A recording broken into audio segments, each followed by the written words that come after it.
স্বাগত Asian news আপডেটে। আপনাদের সাথে আছে আমি রিহাদ মাহমুদ। দর্শক, এখন আমরা জানিয়ে দেব আজকের দিনের আপডেট নিউজগুলো।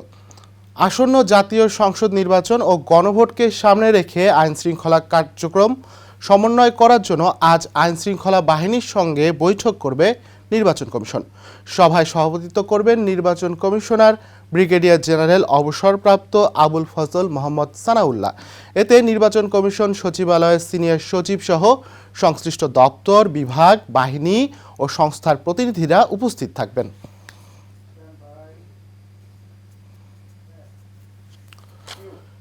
ইরানে বিক্ষোভকারীদের কঠোরভাবে দমন করায় দেশটিতে হামলার ব্যাপারে গুরুত্বের সঙ্গে ভাবছে যুক্তরাষ্ট্রের প্রেসিডেন্ট ডোনাল্ড ট্রাম্প।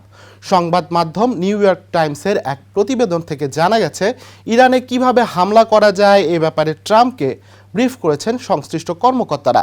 যদিও ট্রাম্প হামলার ব্যাপারে চূড়ান্ত কোনো সিদ্ধান্ত নেননি, তবে হামলার নির্দেশ দেওয়ার বিষয়টি বেশ গুরুত্বের সঙ্গে ভাবছেন তিনি।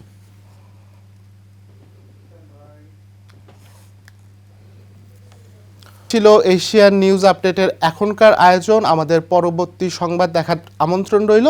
ধন্যবাদ সঙ্গে থাকার জন্য।